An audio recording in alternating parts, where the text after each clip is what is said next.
What's going on, everybody? Welcome to another episode of the Preeminent Producer Podcast. Today we are taking a clip from one of our coaching calls where a question was asked if the coaches had a favorite way to close or if they had a good closing line.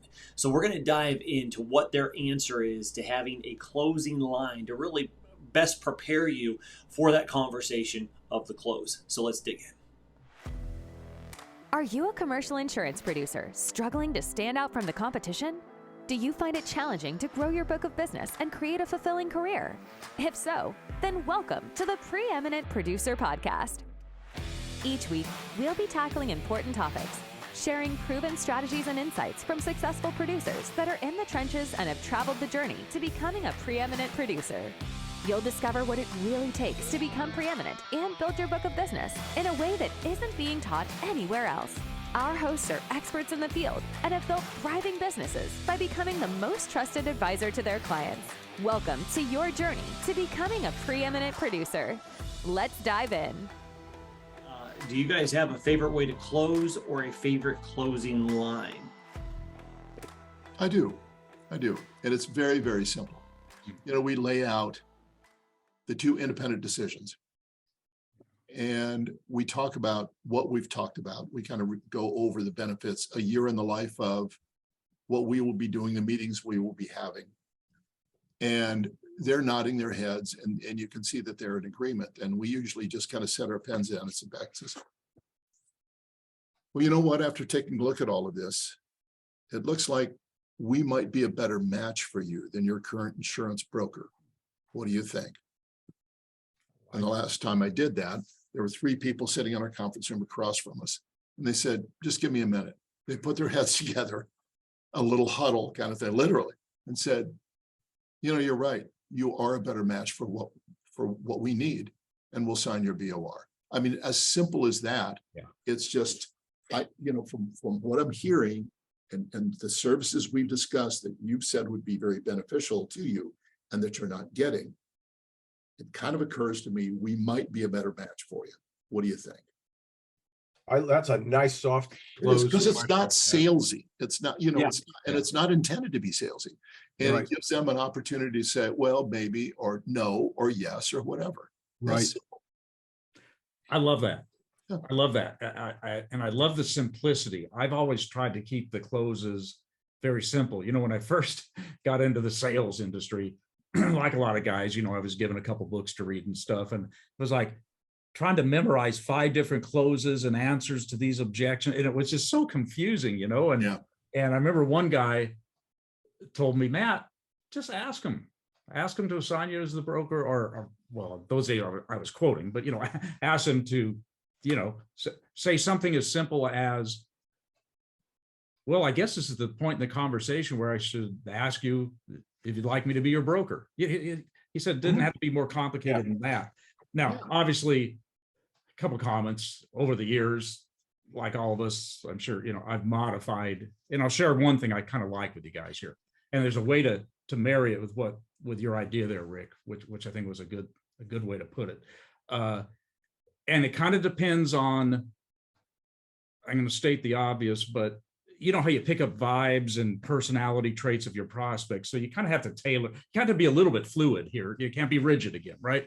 But a general approach that I like, and I got this from a book that I read by some insurance consultant back east many years ago. So it's not original thinking, but I loved it. And I've used this, successfully. I'm comfortable with it. In the first meeting with a prospect, I kind of like to set the scene of where we're going from here, so they're not confused. Right. And I let them know that, I really am different than most brokers that you've probably worked with before. And I do this coverage analysis and, I do these non-insurable risk assessments, the business consulting approach. So what I'll do is I'll come back. Let's say it's the second meeting. It might even be the third meeting, but I'll come back and I'm going to give you a report. Probably a report unlike anything you've ever seen before. And at that time, I'm going to ask you, after we go through this detailed report, a very simple question. So I'm trying to set the scene so they know where this is going, right? Sure. I'm going to ask you a very simple question. And again, this is not Matt Starkey original stuff here. I got this from another guy. And my question is going to be, along the lines of, is what I've shown you today impressive enough that you'll agree that I should be your broker? And you'll say one of two things, yes or no. If you say, I've talked about this before, if you say yes, so they know where this is going ahead of time, and it's not painting them into a corner either, right? Because it's very simple. If you say yes, great. I'll have you sign a letter assigning me as your new broker, and I'll immediately get to work for you. Right. If you say no, that's okay. We'll shake hands. I'll take my report back and we'll part friends.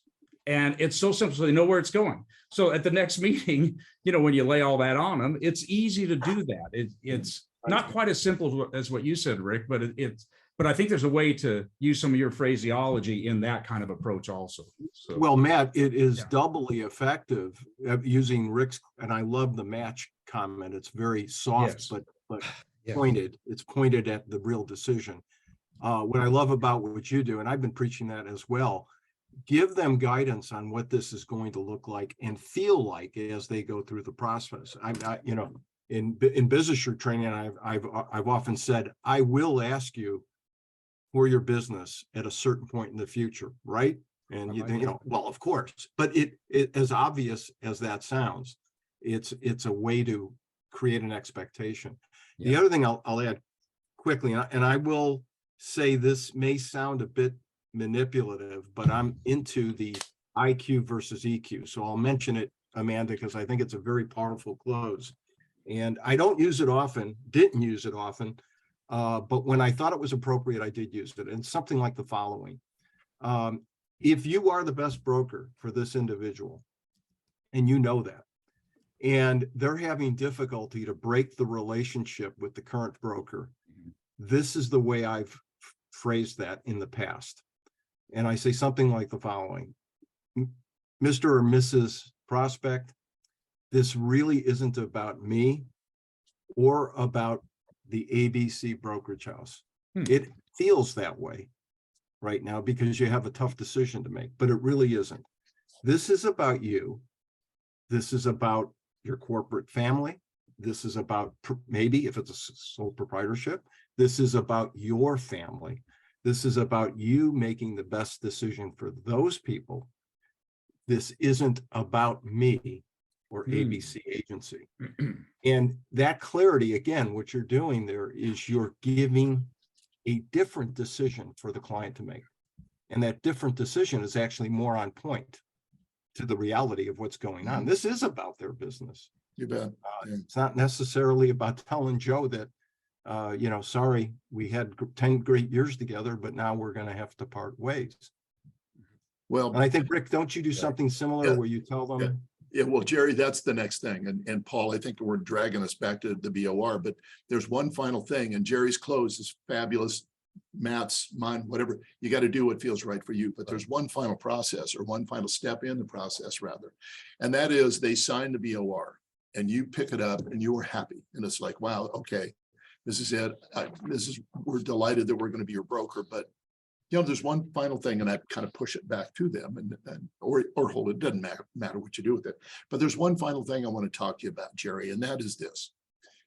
We're going to send this to your insurance company, and your insurance company is going to notify your current insurance broker that you're terminating your relationship with them. You're hiring me to be your broker.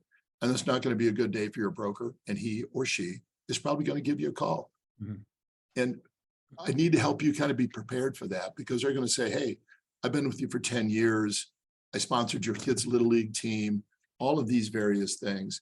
And you've got to be prepared to say, this is a business decision for the protection of my business and my family. And it's an important decision. I took that into consideration when I made the call, when I signed this. So you really have to help them be prepared for that call and give them a couple of ideas to what they say, what they should say. That way the BOR sticks, or has a much, much, much better chance of sticking. Yeah. I had a client once years ago, I picked up by BOR many years ago. And the producer's name, this is not his name, but it was similar. And I need this for alliteration purposes. Let's say his last name was Lever. Okay. And the client, who, I didn't have much of a rapport with yet, but enough to get the BOR, sent me, this might have been the days before email, might have been a fax, but he said, "Lever is livid!" ! So I guess the other broker actually called him up and was just yelling at him like he was just livid, which is not the way to bow out when you lose, But my point to all that is that, yeah, to set that scene, because you never know how that other guy's going to react. So, yeah.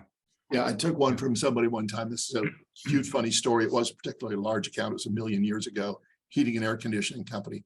And I called the guy after, we became his broker. And I said, "How did your current broker react to it?" He said, he called me up and said, "I am shocked and appalled." And I thought, okay, but the rest of the story is, then I get a call from that insurance agent who's got a little insurance agency. And he said, "You took Chaparral Heating and Air Conditioning away from me. I'd like to have lunch with you." Okay. And he became my business partner. Wow. He said, "I was so impressed because I'd had this account for such a long time, and you whisk in and just take it away from me. I need somebody." And at that time, I didn't have a gray beard and I was young. At that time, he needed somebody that could sell insurance. I needed somebody. I was working at a national broker at that point. And I could sell insurance like crazy, and he couldn't, but he could manage money incredibly well. And the last thing I needed to be in business with was another guy like me. I needed him and he needed me. It was a great partnership until I bought him out. That was a very creative way for that guy to get at least a piece of that account back. That's true. Go into partnership with you. That's right. The agency got the account back. Yeah. All right, guys, hope you took notes and hope you are ready to implement what you just learned. If you guys have enjoyed today's episode, we would greatly appreciate you just taking the time to subscribe, leave a review, let us know what you'd like to hear for future podcasts, and we will be more than happy to make that happen. Until next time, guys, have a wonderful day, and we'll see you in the next episode of the Preeminent Producer Podcast.